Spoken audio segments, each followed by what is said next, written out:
The VIX closing price hit 1908, the highest close so far this year. Gold hit $2,400 an ounce, the highest levels of all time, and Israel vows to hit back. We're going to talk about it today on Open Interest.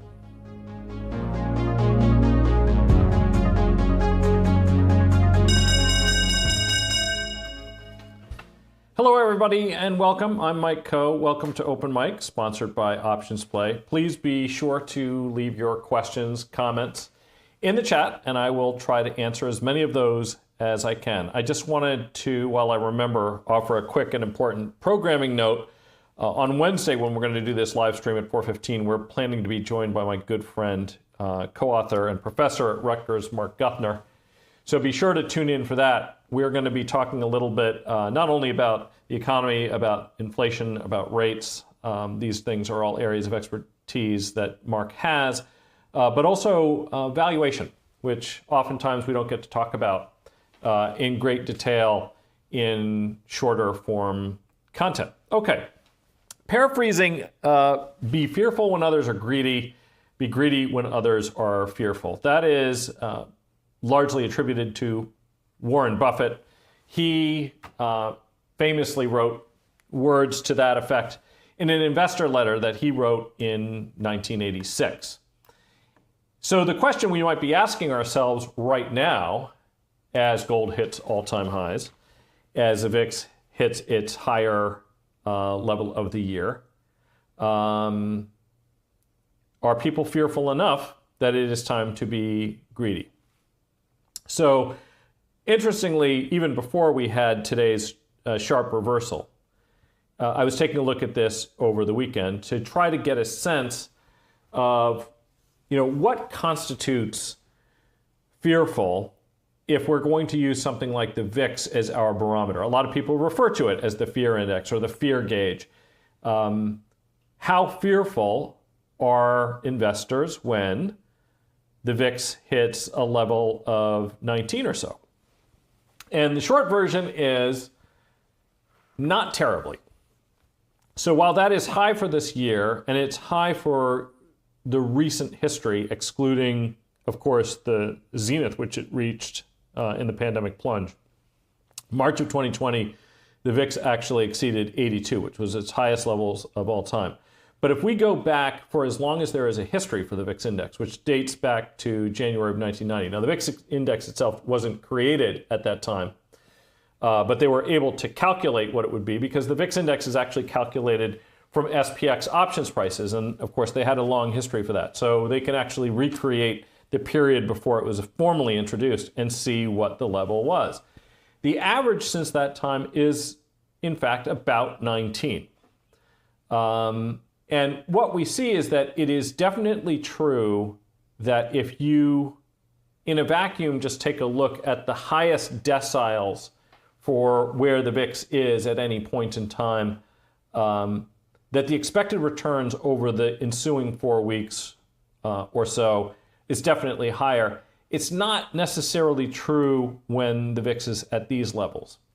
And intuitively, that should make some sense to us also because the S&P is still only, about 3.5% or so off of its all-time highs. So this doesn't necessarily mean that it's a great opportunity to buy stocks simply because we got a spike in the VIX. We need a more meaningful spike than this one. Another quick point, most years 10% correction at some point during the year would be expected, might be considered to be fairly normal. And I think 5% is very much in reach. And I think a 10% correction is certainly something that a lot of people are anticipating. And we have good reason for that, right? So what are the causes for all of these things? Well, first, we can go back to last Wednesday. We talked a little bit about this on Wednesday after the close, but the CPI data all came in hotter than expected. What we didn't really discuss was what made March's numbers so important relative to already elevated levels in January and February. And an important point that we ought to think about is that it is not uncommon for businesses to raise their prices at the end of the year, and so those price increases will often be released at the beginning of a year. So whether it's insurance or other things like that, oftentimes that's when you're going to see those price increases. So some price increases that are reflect month over month a higher rate of inflation in January and February would be expected. But by March, you would expect to see that come in a little bit, and it did not. So that was certainly a part of the concern that we had. Producer price index, which we got the following day on Thursday, which we haven't had a chance to talk about, those numbers were more moderate, but those are not really the core drivers of inflation that I think the Fed and consumers are really concerned about. So unfortunately, those lower numbers didn't really help out relative to the higher numbers in CPI that we got. The other thing is that the Fed has repeatedly indicated that they are going to be data-driven. They want to see some confirmation. They don't want to make a decision based on a single data point. So where does that leave us? If we get better looking numbers in May, after getting worse than expected looking numbers in April, if they're looking for confirmation, they would probably want to look then to June. So the opportunities for rate cuts go down if we consider that they're going to be looking for some confirmation, because it probably means that any potential rate cut, even if you do expect one, and even if the data does come out better than it has been, would need to be pushed out for a couple of months at least. But right now, that's not looking all that positive. Add to that, of course, the fact that Iran signaled at the end of last week that they were going to launch a direct attack on Israel, which they followed through with over the weekend. There was language, I think, from Iran that said they had communicated with the U.S. government that they did not wish to engage directly with the United States, that this was a measured response, presumably to the attack that Israel launched against Iran in Syria. And then, of course, the United States also reiterated that they, too, did not want to have a direct conflict. And most of the G7, well, all of the G7 condemned the attacks, everybody asking for restraint. And for a moment, it seemed like we might get some. However, what happened today was Israel has indicated that they are planning and have worked out some plan for a military response. So we might hope that we would get at least a little bit of peace and calm over there, or at least less violence than we have been. But right now, that's not looking too likely. And I think that has a lot to do. It's a combination of all of these factors. We got hotter than expected inflation. We see additional geopolitical conflagration. You put these things together, it's just not a healthy mixture. We now have rates considerably higher. We have commodity prices going, well, like precious metals, going higher. And you put all those things together, and that does create some problems. I will say, though, that doesn't mean that there isn't an opportunity to trade here. So what I wanted to do was actually give an example that I thought kind of stood out. And there's a lot of these, but I just figured I wanted to point this one out because I thought it was kind of an interesting example. And I was looking at Domino's Pizza. So the reason I was looking at this is what we're looking at here is one of the better performing stocks of the year. Most stocks were lower today. This one was lower today. But this thing was still up about, when I was looking at it last Friday, it was still up about 20% year to date. So significantly outperforming the S&P. Now, they're going to be reporting earnings relatively soon. And one of the things that I noticed is that, of course, it's not at its all-time highs, but it's not far from them. And what is also interesting is that this is a company that really has seen very good bottom line. So their adjusted EPS growth from full year 2019, so that's year ending December 2019 through the trailing 12 months, so that's the December 2023. That adjusted EPS growth was about 52%. So they grew their earnings from about $9.60 a share up to about $14.60. They're expected to do about $15.80 full year. And this is actually a pretty broadly held stock. And I really wanted to use it as an example because right now, their margins are running at the upper end of what their margins have historically been. So, their net income margins have ranged anywhere from the high nines, about 9.6%, up to a little over 12. I think it's about 11.8% on a trailing basis. And, we are expecting top line growth that could be 300 basis points better than GDP growth overall. So some of that's just an inflation number. We can sort of bake that into the cake. My point is that at 34 times trailing earnings, or maybe slightly higher, actually, net of today's, it declined about 1.5%. 31 times forward earnings. That's on the high end of the company's historical earnings multiple. So if you happen to own this stock, or even if it was a stock you were thinking about adding, it's a name that going into earnings, I think is probably unlikely to have the kind of price appreciation that we've been seeing in here recently. And they're going to be reporting on the 29th, so it's not going to be this week or next. But what we can do is look at names like this, where the stocks are still very close to their all-time highs, but options premiums have started to creep up. And such is the case in Domino's. I think they're, I was taking a look at 1 month implied volatility, so that's going to actually capture earnings. And it looked like you could get a pretty attractive rate of return. So a couple of things you could do here if you happen to own the stock. One of the things you could do is look to sell an upside call. I'm just going to model that very quickly. Now, normally, I suggest that we avoid overwriting calls going into earnings. And the reason is that that's oftentimes when stocks are going to experience their best possible moves. And to be honest, this name has actually had some pretty big moves on earnings. Looking out, I think it was the third quarter of 2022, it had a 10% up move. It appears that they had one also back for Q2 of 21. Further back, 2020 doesn't really count because that was the pandemic. But there have been occasions where you got these double-digit moves to the upside, but they're uncommon. And when I was looking at this over the weekend, and of course the stock is now about $7 lower, but that's $7 on a nearly $500 stock. So that's not a huge number when we think about that price decline. What I was seeing was that you could sell calls that were probably close to 9% out of the money. So we'll just go, let's see what 10% out of the money gets us. That's about the 540s.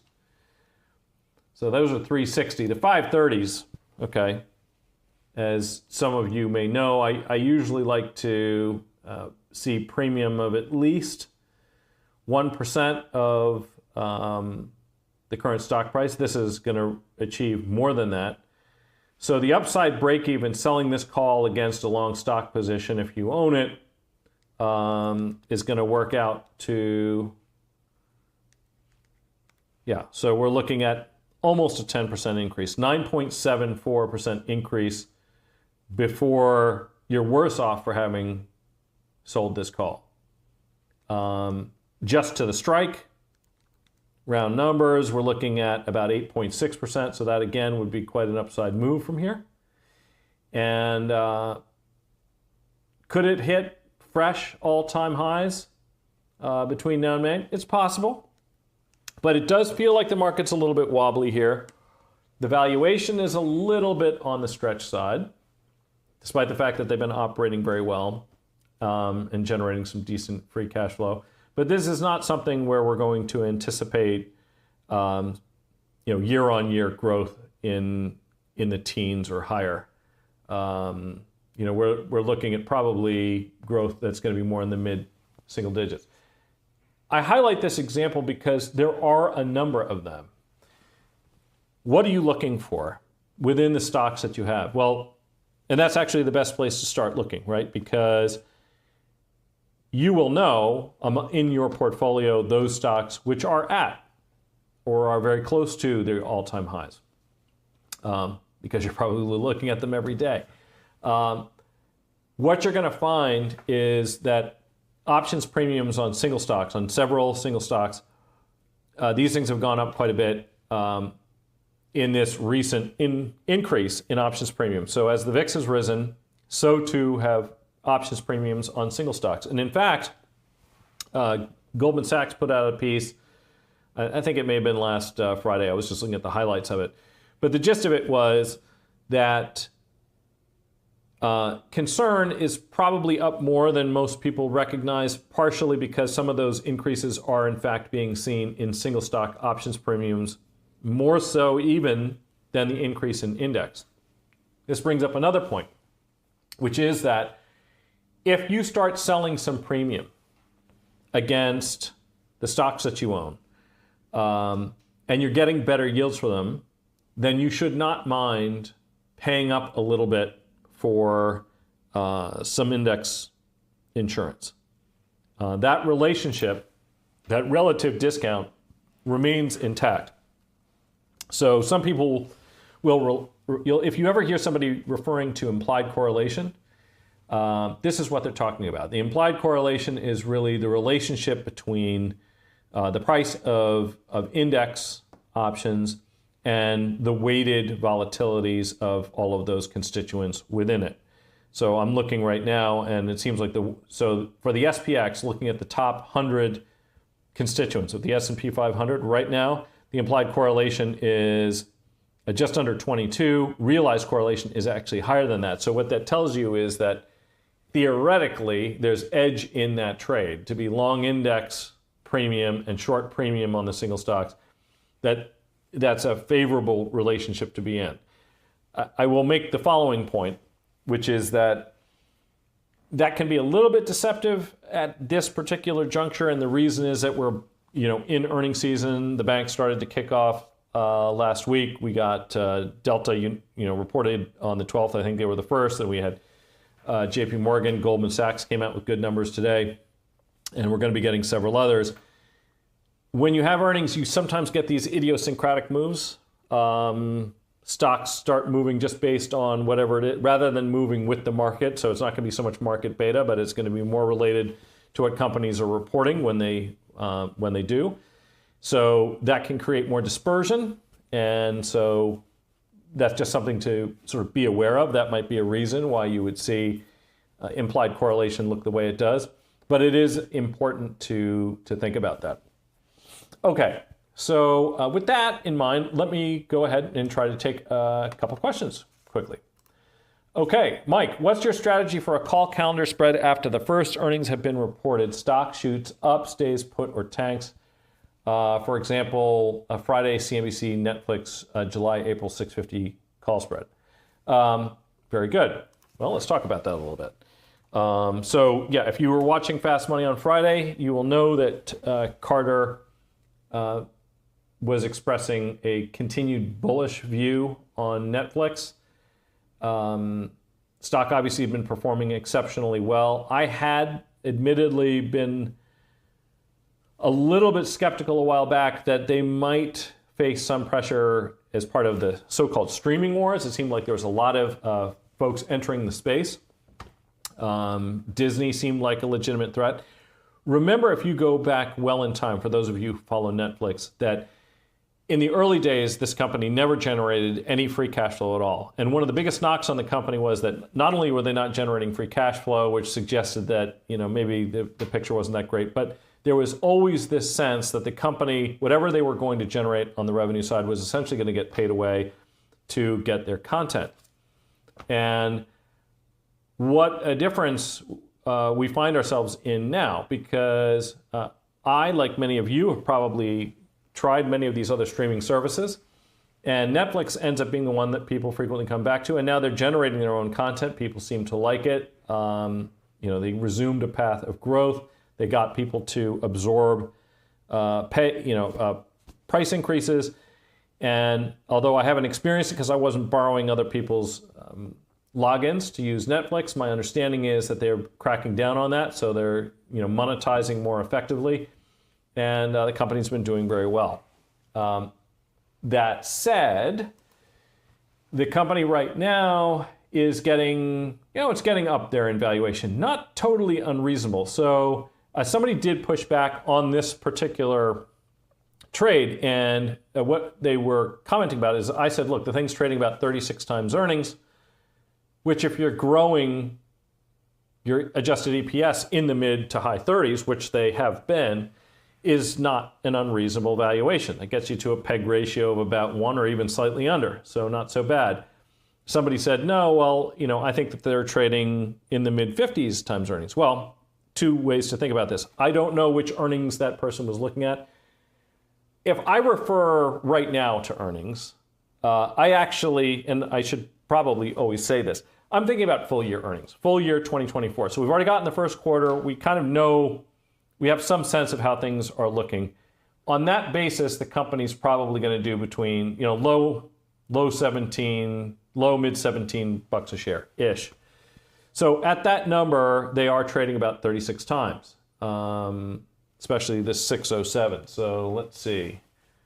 So if we say 1720 at 36 gets you to 620, so it's really about 35 and a half times earnings. Not unreasonable if they achieve it. Of course, if your own estimates are significantly lower, then that valuation might seem unreasonable. And that should make sense for two reasons. Number one, it's a lower EPS number, but also that your implicit growth rate is slower. So it deserves a lower multiple. That should be much lower. What was the trade? We were looking at a 650 calendar, specifically the April, June. So we were buying the June 650s. Oops, let me put this. Was it June? No, July, excuse me, because I wanted to capture the next earnings. Reason for doing that, just helps alleviate some of that vol crush that's going to come out after these earnings are released. Not sure what this looks like now. I can tell you when we were talking about it, it was like 26 bucks or so, I think. Let's see, what do we have here? No, that's 7, or maybe 16 bucks. I have to go back and see what the price was. It might have been 16. So $17 is what you pay to put that on right now. The question though is, what do you do when you take the first part off? Okay, so let's imagine they report earnings and the stock doesn't go anywhere. Vol is going to come out of all options, but it's going to come out of the near dated stuff much more than it will the longer dated stuff, bearing in mind that longer dated options have more vega, all else equal. But the vol crush is going to impact those May 650 calls much more, and they are going to likely be all but worthless. So the answer to what we do next depends a lot on what our view is coming out of the earnings. So we're going to have more information then than we do now. If they're on track to do 1720, which I think is a decent number, and if they continue to show some decent relative strength, this is a choppy market, but there's a number of stocks that are exhibiting some pretty significant relative strength. Apple, the last couple of days, Nike, these were stocks that hadn't been doing too well, but have been holding up a lot better relative to some other weakness that we've been seeing. So here too, if this one holds up fairly well coming out and the numbers are good, then I think you would just go ahead and write against it. And sometimes what I will do, because in between earnings, you might find that you're not going to get as much of a bid for those short-dated options. And so, I can write a straight calendar. I might even write a slightly lower strike call from time to time against it in situations like that. If the stock tanks, that's a different situation. Because if the stock tanks, that suggests that new information has come out that is decidedly less bullish for the stock. And that means the thesis is largely broken. If you trade a thesis and it proves incorrect, oftentimes, as Carter Worth is, he often says, your first loss is your best loss. And I'm inclined to agree.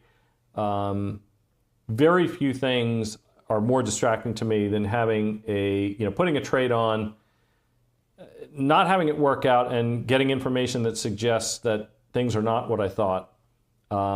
you can't leave trades like that on. So to my eye, first loss, best loss, take it off. If it rallies, then I might, hang on. It depends how much it rallies. Like up to that strike, beyond it, if it runs to that strike, I'll probably write against it. If it goes through that strike, I will roll that long strike up and then write against that. Okay, so that answers that question, I think. Lulu has been straight down post earnings, thinking of a 330-300 credit put spread into June regular way, and earnings are in May. Any thoughts? Okay, so many of you will know I've long referred to Lulu as a Holly index stock. Holly index stocks, I just happened to observe that if I saw bills on my Amex card at certain places and for certain purchases, so it was always going to be things like Apple, it was Lulu, Nike, the kids liked a lot of Nike, any Costco. Of course, I stopped using Amex as the guideline when Costco ditched Amex as their affinity card, and now we have whatever the new one is. I think it's a Citibank, MasterCard, or Visa or something. But I used to think that an Amex bill was the best way to sort of get a sense of how discretionary money was being spent. And I always included names that appeared a lot there on what I called the Holly Index. And Lulu was always one of those names because it was easily my wife's, seemingly, her favorite apparel company. And the thing that always struck me about it, because once or twice I went in there with her, was that you could spend an absolute fortune and you walk out with a bag that didn't weigh like you had anything in it.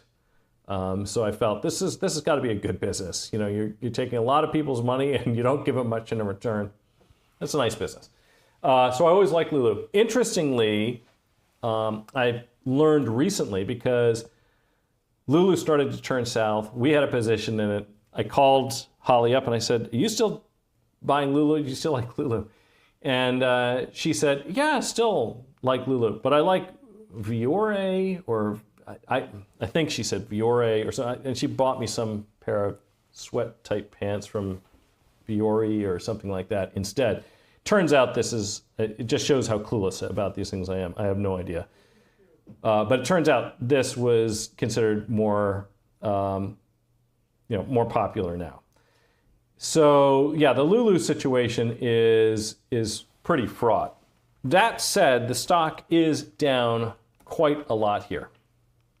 Actually, let me put this in.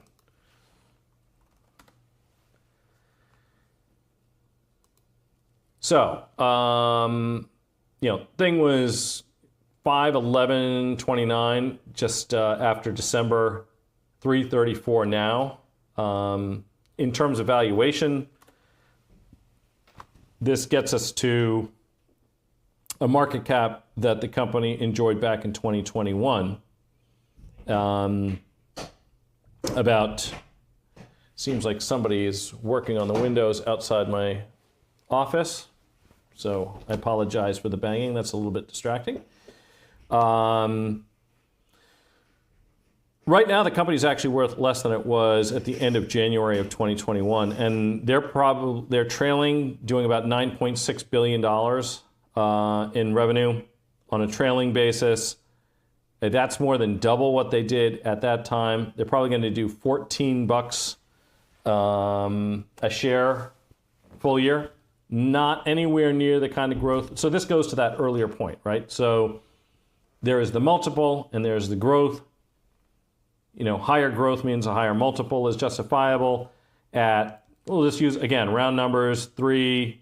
I'm going to round the stock price up, and adjusted estimated EPS down gets us to about $14. That's 23.9 times earnings, give or take. $1.4 billion in free cash flow. If they can keep up, so the top line growth number full year anticipated is just under 13%. And if they can continue on track, and as you were just pointing out, they're going to have earnings coming up. If they can stay on track for that kind of earnings number, I do think that this is getting to be more compelling on the long side. However, to your point, because you're thinking about selling some credit spreads, I just find it very hard to believe that a lot of these stocks are going to really take off. We're in a pretty stressed environment. Implied volatility here is up a bit.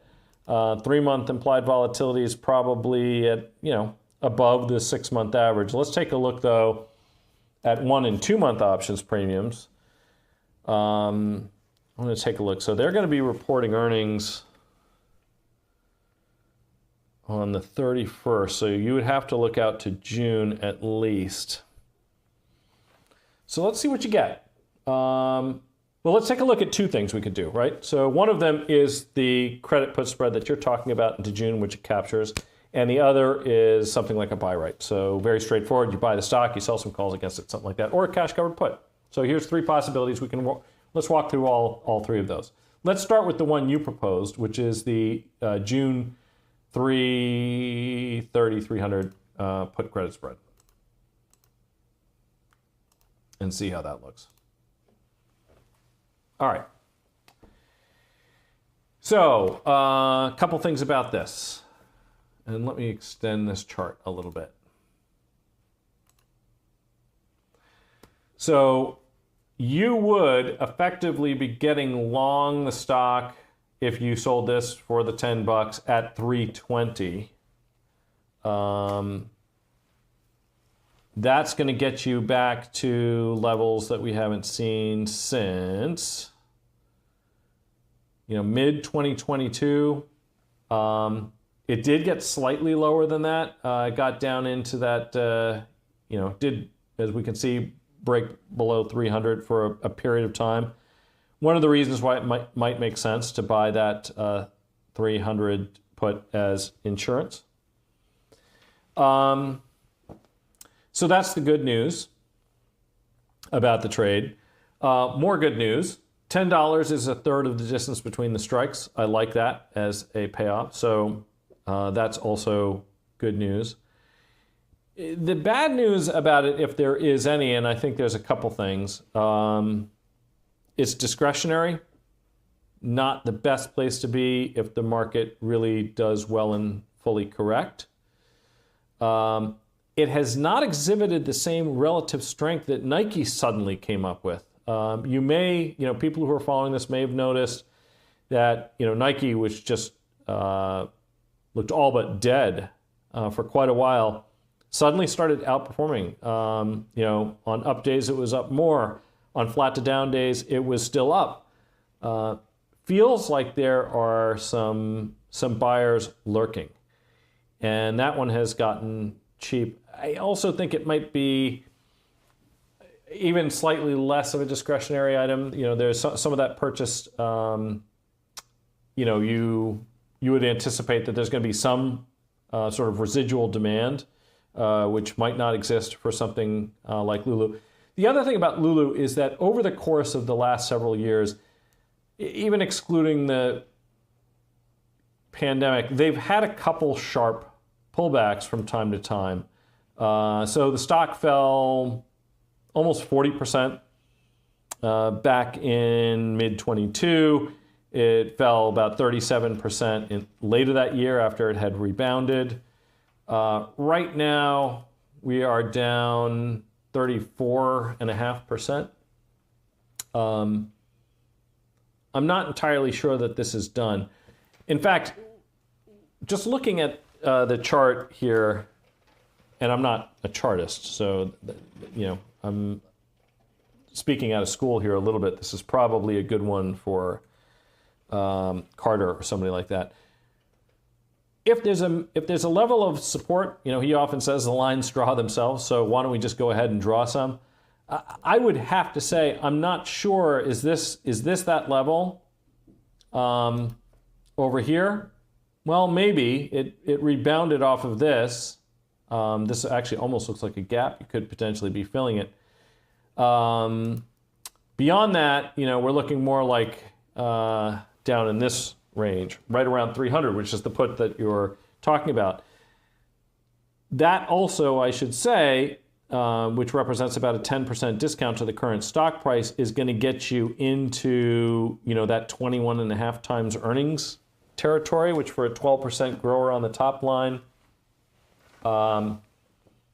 that seems like a pretty compelling entry point. But I don't mind the trade. Okay, so, but I will say you can sort of see what the risk factors are. Just know that we've seen some pullbacks of greater magnitude than this in recent history since the pandemic plunge. We know what some of the headwinds are just for the market generally. We can see that unlike some names that have started to sort of outperform a little bit, not that Nike's a direct competitor, but it has. So that's just a quick point I would make about that. So you could also just buy the stock.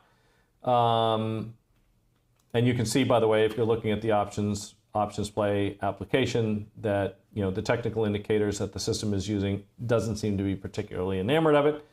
But if you were so inclined, you could potentially buy the stock and sell an upside call against it. If you were trying to get that earnings, I'm not sure I necessarily would at this point, even though the put spread, it's probably not a bad idea. I would probably sell something near dated against it if I was going to do a buy right. We, by the way, have taken our Lulu position off, it should be said, so we don't actually have one at this point. So moving on from Lulu. Mike, what do you mean by being generally long options premium going into earnings? Okay, well, this is a perfect example. Short options premiums are situations where you are looking to collect decay. Situations where an options position is likely going to make money on a standstill basis. A short strangle, so selling a call and put of the same expiration and strike. A short strangle, selling a call and put of the same expiration but different strikes. Selling an iron condor, selling a downside put spread, selling an upside call spread. Doing a buy right, selling a put credit spread or call credit spread. All of these are short premium trades. Trades that are intended to generate yield on a standstill basis. So you are net short options premium. Long options premium, buying a call, buying a put, buying a straddle or strangle. Now what's interesting is that there are trades that are not so clear cut. So I often use calendars when I think the implied move going into earnings is too big. So if the options market is expecting a move of, call it 15%, and I think that the move is not likely to be that big, I want to sell that premium, but I don't want to be net short premium. I'll get into a calendar spread or a diagonal where I'm selling those nearer dated options and then buying a longer dated one, kind of like what we were just talking about in Netflix. But that is kind of a short premium trade because it's a trade that benefits if the stock stays within a boundary. And a good example for those of you who are watching and have watched earlier live streams will know that I did just such a trade on Foot Locker going into their earnings, which I do believe was indicating an implied move of about 15%. I actually thought that a lot of the bad news, and I was bearish. I was extremely bearish because I could not for the life of me understand how a retailer that sold Nike products after Nike had basically given some forward-looking guidance at the end of December of last year, and then we'd gotten further numbers from them at the beginning of this year that were not good, how that stock could be down 8-9%, which it was at one point during the year, while Foot Locker was up a comparable amount over the same period. That didn't make any sense to me, so I was bearish. Stock did start to trade a little bit lower, 15% implied move into earnings, and so I did a calendar spread. And what happened? It went lower, but it went a lot lower. They reported a terrible quarter. I continue to be a little bit flummoxed by how people didn't see that. And what's interesting is that part of the reason I was willing to do that calendar trade was because I assumed I couldn't be the only one who recognized that it's unlikely that shoe manufacturers could be reporting bad numbers and the companies that sold those shoes could then later come out with good ones. That didn't make any sense to me. So I was sure the rest of the street saw that. So I didn't expect a huge downward move, and in fact we got one. So even though I owned premium on balance and the stock moved in the direction I had bet on, it moved more than I had thought. I was net long premium, but I was short front month premium. And that's usually what I'm referring to when I'm talking about not being short premium into a catalyst. I'm talking about being short the options that expire on or around the event. But as you will see, and as I'm saying now, I do make exceptions to the rule on that when I think a stock may be extended and that further gains are less likely. Domino's being an example that I have. So, stuff like that. Okay. All right. Hey, Mike. You often refer to taking advantage of the asymmetrical rate of change and convexity in our trades. Can you explain exactly what you mean and how that impacts the deltas we should choose? This one from Wayne. Okay. Yeah, so I apologize because I frequently, I often talk about things as, I guess as if it's everyday language for options traders, actually for bond traders too. Convexity is an important concept for them. That doesn't mean exactly the same thing, but there's some commonalities. All I'm really talking about when I talk about asymmetrical returns is the fact that stock returns are linear. If you put a long stock trade on and it goes up 1%, you make 1%. It goes up 10%, you make 10, 20, and so on. With an options trade, it doesn't work like that. If you are long an option, you are going to risk as much as you spend. But let's say you buy a call option, the gains are, theoretically at least, unlimited. And so just to illustrate this, and we can stay with Lulu, why not? We'll just pick a trade here. So here's a call option. What we're talking about is that convexity is the curvature, the bend in the P&L of the option relative to the stock. So the stock is going to be a straight line. So we'll just do that here, get rid of this, you buy stock, you get a straight line, 45-degree angle. Up 1%, 10, 20, 100, down, and you just get a diagonal line. With a call option, it bends. How much it bends does depend on, at least in part, how much time exists between the expiration date of the option and when you're observing it. And in another way, how far out of the money you purchase a call, or in the money you purchase a call option, and that will affect it as well. So how does it affect it? If you buy a deep in the money call option, and I'll just do that here, it's going to behave essentially like stock. See that? So there we go. And that's because within the most likely set of circumstances, the delta of that call is going to be 1. So if the stock goes up $1, the value of the call appreciates by $1, down by $1, and so on. Whereas if I choose an out of the money option, I'm going to see a lot more convexity, a lower delta option. And that convexity is actually what the rate of change in the option is. So the delta is how much the value of an option changes instantaneously. And that second derivative, which is what creates the curve, that convexity known as gamma, is how much delta changes as the stock price changes. And that's what gives you the bend, right? So the delta of the option over in this region is very low, and the delta of this in this region is almost the same as stock, very high. So the delta of an option can be, for a call, 0, meaning that it's so far out of the money that as the stock goes up and down, the call does nothing. Or it can be 1, meaning it moves lockstep with the stock. So that's going to be true for an in-the-money option, particularly those that are close to expiration. And in the middle, you get this bend. As the delta goes from nothing to 1, you get this curvature. And that's what some people will refer to as convexity. Some people refer to it as gamma. Well, convexity is just talking about bend in general. It applies in many contexts. But with respect to delta, it's called gamma. So what we can see is that bend, the bendiness, the change in the delta is going to be highest when that option is effectively at the money. But if you're looking for leverage, the way that one gets that is by choosing an option that is out of the money, because then you can see that you have very limited exposure to the downside, as we can see here, limited exposure. So in this case, 10 bucks or whatever, 10 bucks a share. But then you get to participate completely like stock, and all for a fraction of the stock's current price. The trade-off that you're always making, so to get that leverage or that gearing, and by choosing further out of the money options with limited amounts of time, the trade-off that you're making, because you don't get something for nothing, is that the probability of profit falls. Most applications you use will show you what that is someplace.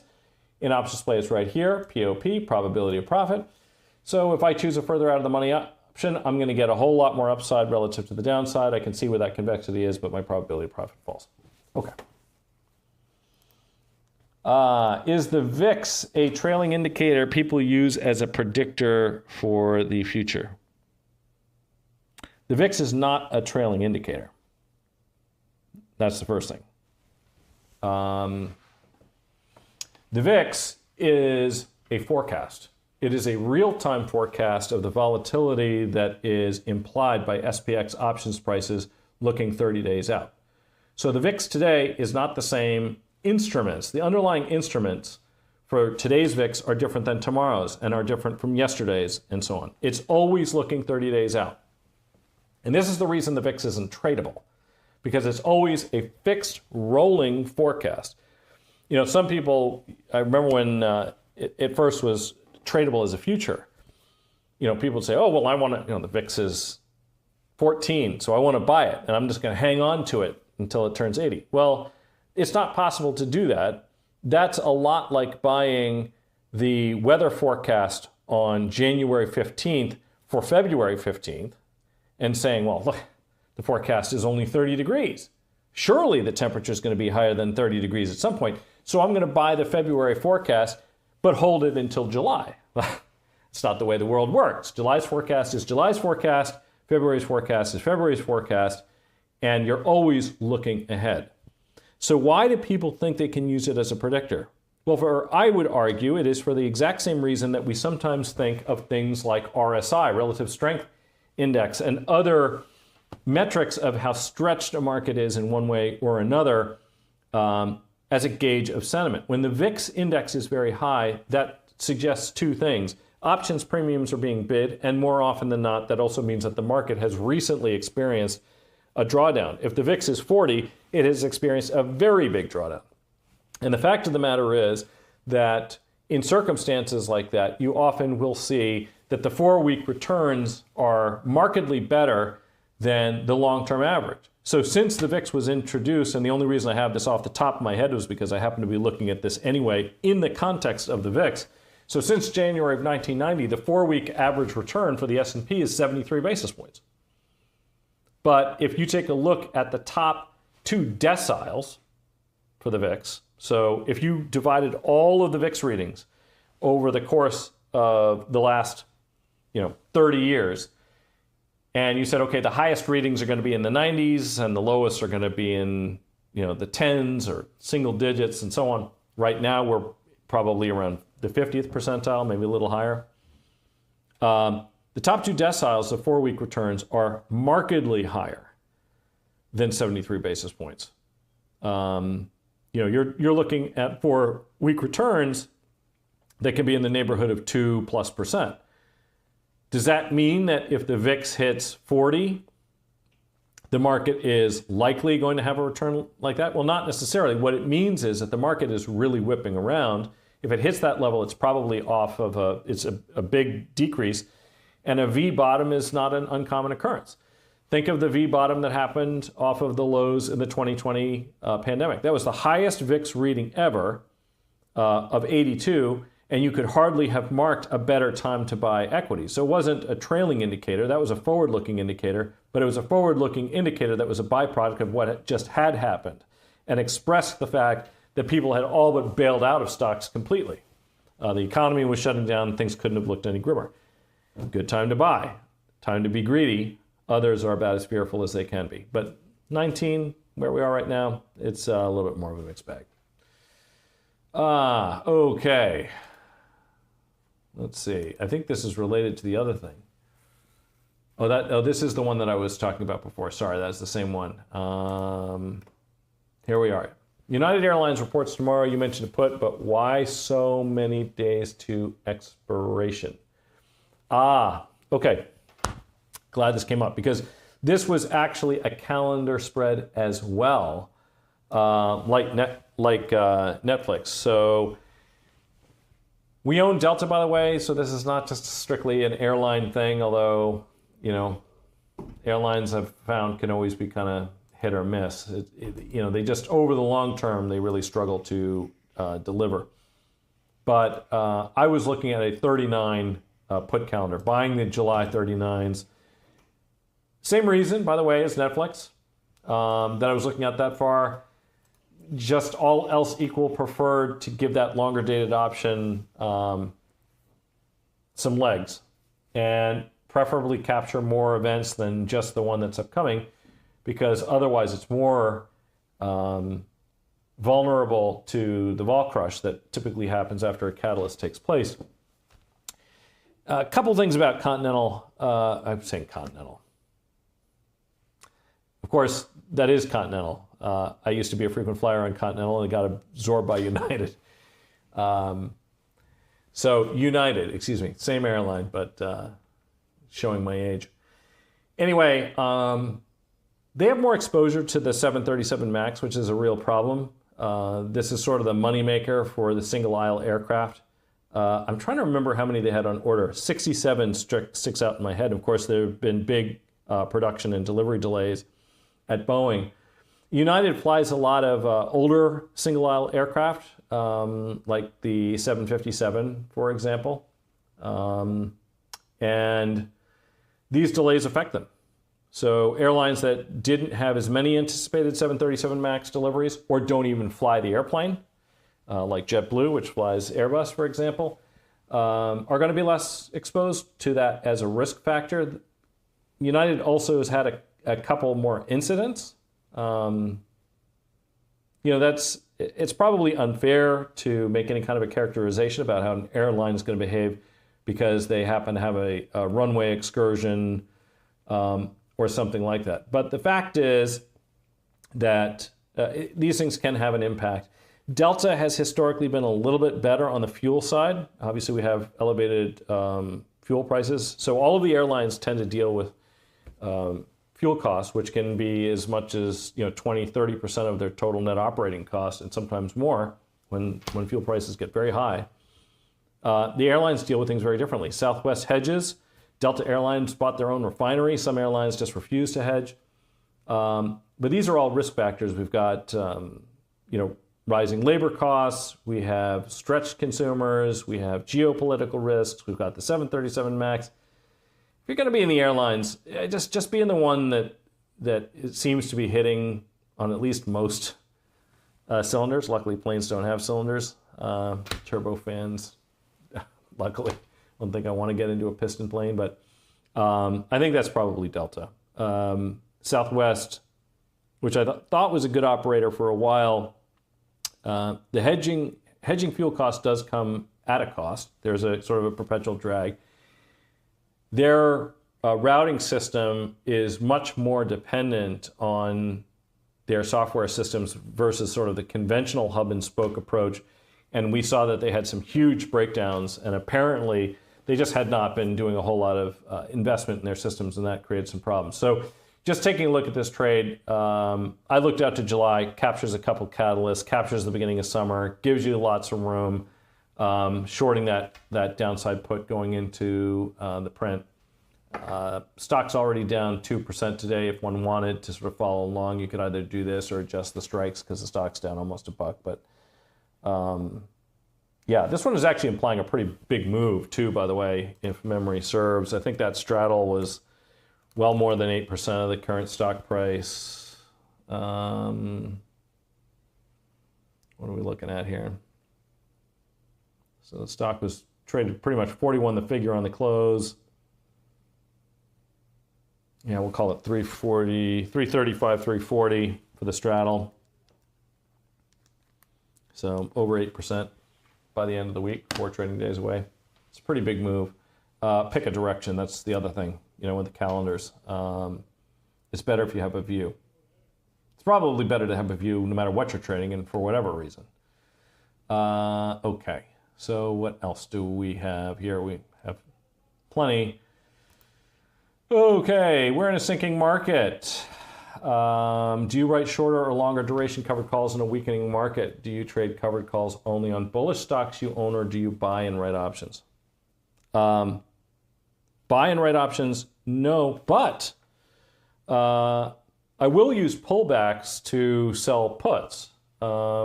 Did sell some last week on a very hard hit name that I have to say I've been plenty critical of management. But was it last Thursday? No, last Friday. So last Friday sold puts in Intel. Beaten up stock for good reason. Intel suffered, I think, the same problem that many companies have over the course of time, which is that company was originally essentially run by engineers, and then was in many ways a victim of its own success. And then business people come in and say, okay, well, we've got to figure out how we can even milk more out of this. A company that depends so much on engineering should be run by engineers. And I think in Intel's case, they lost the plot on that one. And that's why they were giving up ground to AMD. And it was, when we thought of new PCs, we thought of Intel inside. Even that little chime that they made, they were ubiquitous, but they really fell behind. It's a cheap company now.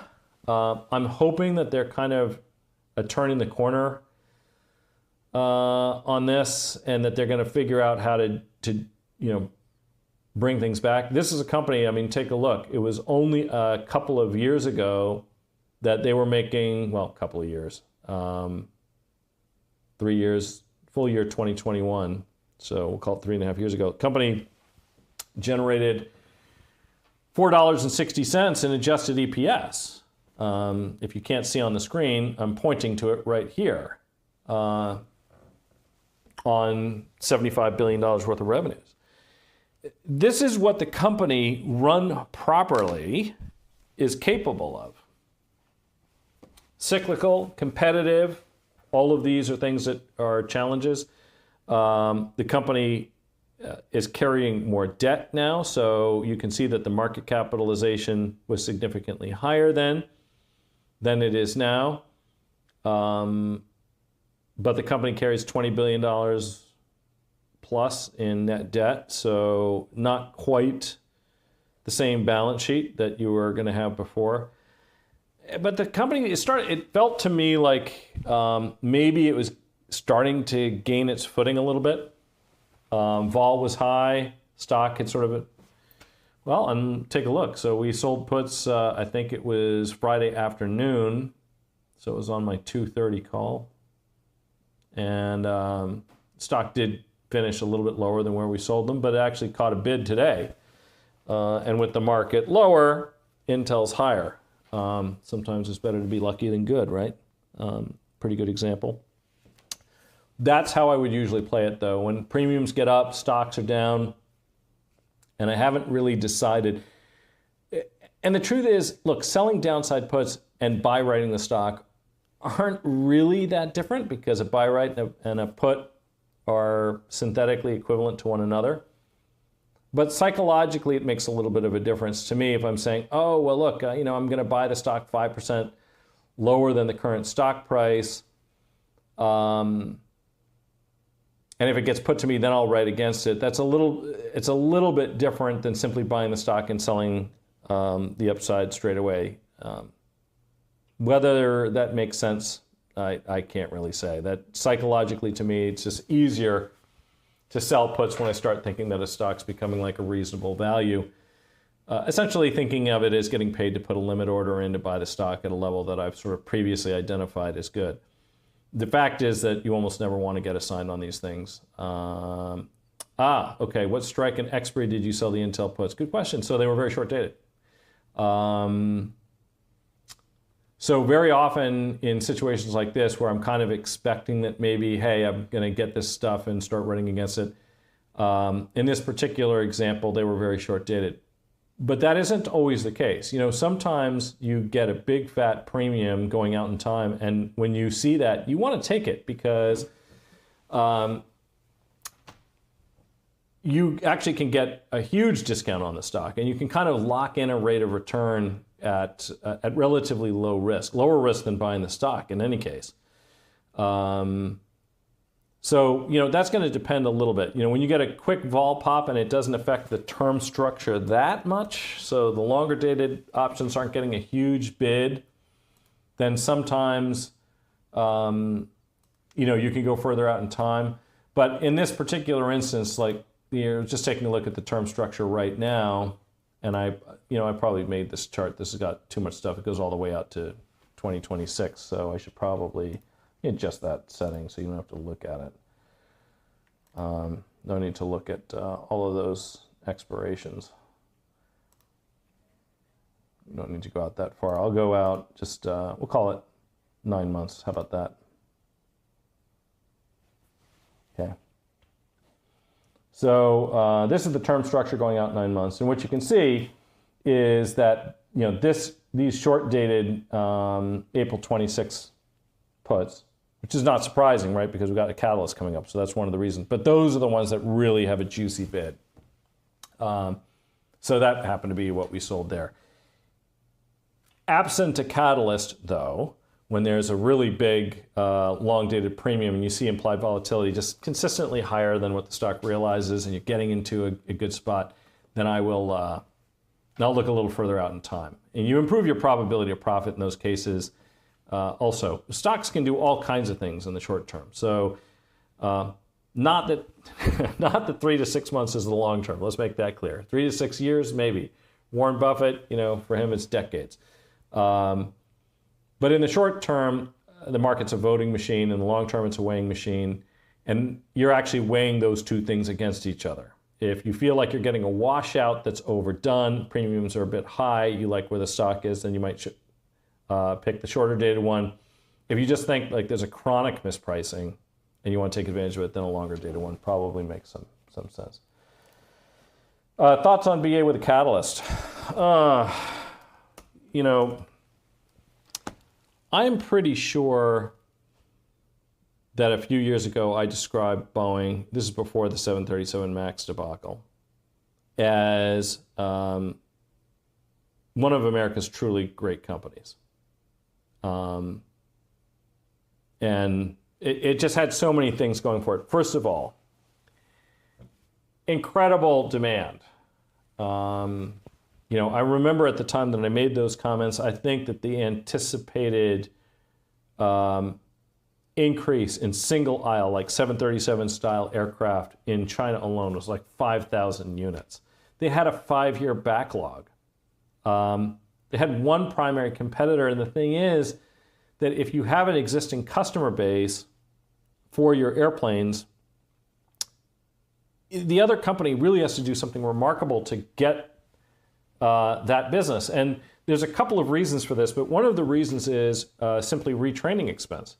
If you have pilots that fly 737s and they come out with a new 737 whose operation is essentially the same as the other one, that reduces the training cost for the operator considerably. It was one of the reasons why the 737 MAX was developed in the first place. So Airbus came out with the A320neo. The A320neo had much larger diameter engines, which were more fuel efficient. And Boeing wanted to respond in kind because the airlines are trying to minimize costs. They want to minimize their fuel costs. They want to minimize their retraining costs, things like that. So by preserving the 737, they could minimize those retraining costs, which was very appealing. There's a big fleet of them. Southwest only flies them, for example. So that meant that you had buyers just lined up to buy your plane. Not a massive re-engineering project either, because that plane was designed in the late 60s. But they had a problem, and the problem was that the more fuel-efficient, larger diameter engines, if you ever look at a 737 and compare it to an A320 one of the things you're immediately going to notice is that the fuselage sits much closer to the tarmac. The landing gear is much shorter. You'll also notice it has a very pronounced big rudder. The byproduct, though, of the way the plane sits on the ground is that you can't fit those larger diameter engines underneath those wings. And so what they did was they moved them forward on the wing, forward and up slightly so that they had room. And that changed the flight characteristics, which was why they developed the ACAT system, which was the software system that essentially was going to give some inputs if the angle of attack became too steep and force the nose down. And we all know how that turned out. And the thing is, they buried that process created an automated process, and they buried it because they were trying to keep the retraining costs down. And to me, this goes exactly actually to what I was just talking about in Intel. If it had been run by engineers and pilots, those are probably not the kind of critical decisions, business decisions that were made so that they could market the airplanes, and they would be in a very different place.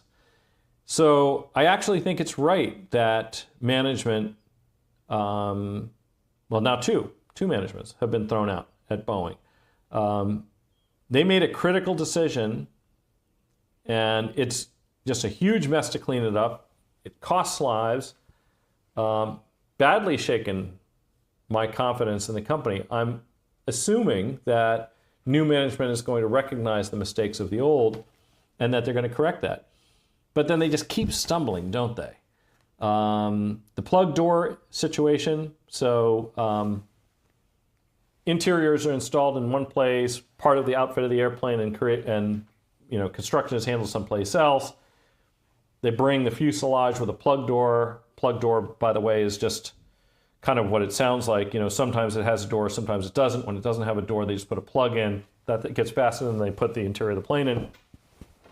And they had some critical bolts missing. And these kinds of lapses, you're not 100% sure. I mean, one off, two off, you think, okay, that's not a huge problem. But when they keep recurring, you start to suspect there's either a culture failure at the company, or there's pressure being put on workers where just mistakes get made, or some combination of these. And then, of course, you have the business decision, which was not to re-engineer the 737 in the first place, to take an airplane design that got started before I was born and say, we're going to continue to refit this, redesign this aircraft to be competitive, rather than starting with a clean slate. Now, they have done some clean slates. The 787 Dreamliner was a clean slate. But that was also fraught with lots of problems. So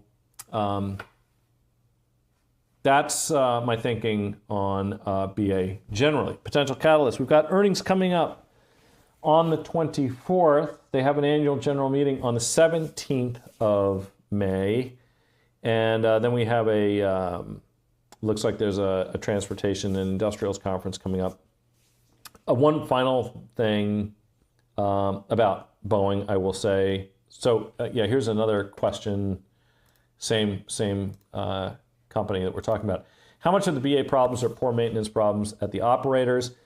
A BA is a huge political target for grandstand politicians. Okay, well, we just talked about a bunch of different problems, and clearly some of them were not maintenance problems. So they did have maintenance problems. In one case, they had a wheel fall off. Not clear that that was a maintenance problem, although it may very well have been. The plug door was a brand new airplane. Thing I think was 6 weeks in the sky. So that was clearly not a maintenance problem.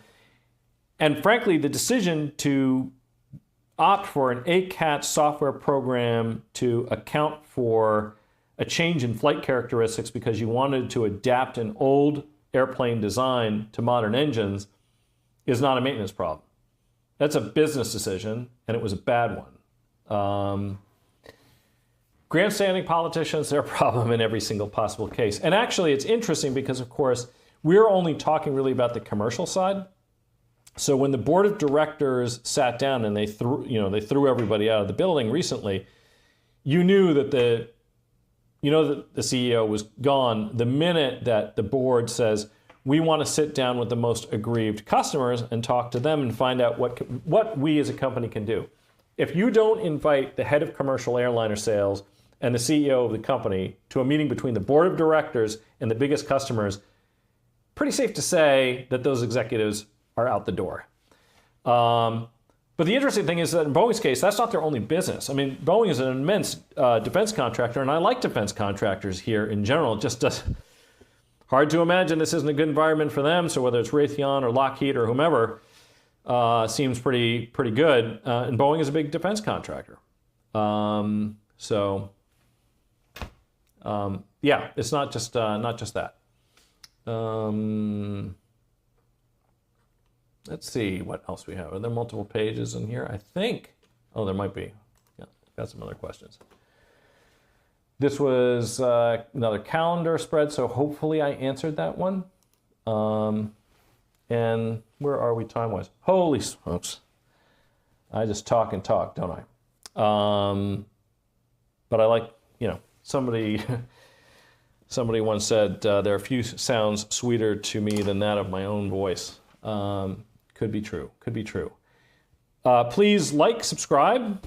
Importantly, if you want to understand more about valuation in particular, be sure to tune in on Wednesday, because this is an area of expertise of my good friend, co-author, colleague. We work together at CRT Capital. He's now professor at Rutgers. I have his book around here. Well, this is one of the books, obviously, the one he and I wrote together. But he wrote another book that was published by McGraw-Hill, Quantitative Analytics and Debt Valuation in Management. That was published a couple years before we worked together, but it's an interesting read for those who are more interested in the credit side, because that was also his area of expertise. But he's going to be talking to us about valuation, and it's something that we don't get to talk about at any decent length in short form content like we get on CNBC. There's a lot of value to that because you cover a lot of things really quickly, but sometimes it's better to get into understanding valuation a little bit more deeply. They get Ashwath Damodaran on from time to time, the dean of valuation from NYU. He's quite good, I have to say. But I really want to thank you guys for tuning in, and I really hope you tune in for the next one on Wednesday. Thanks for watching.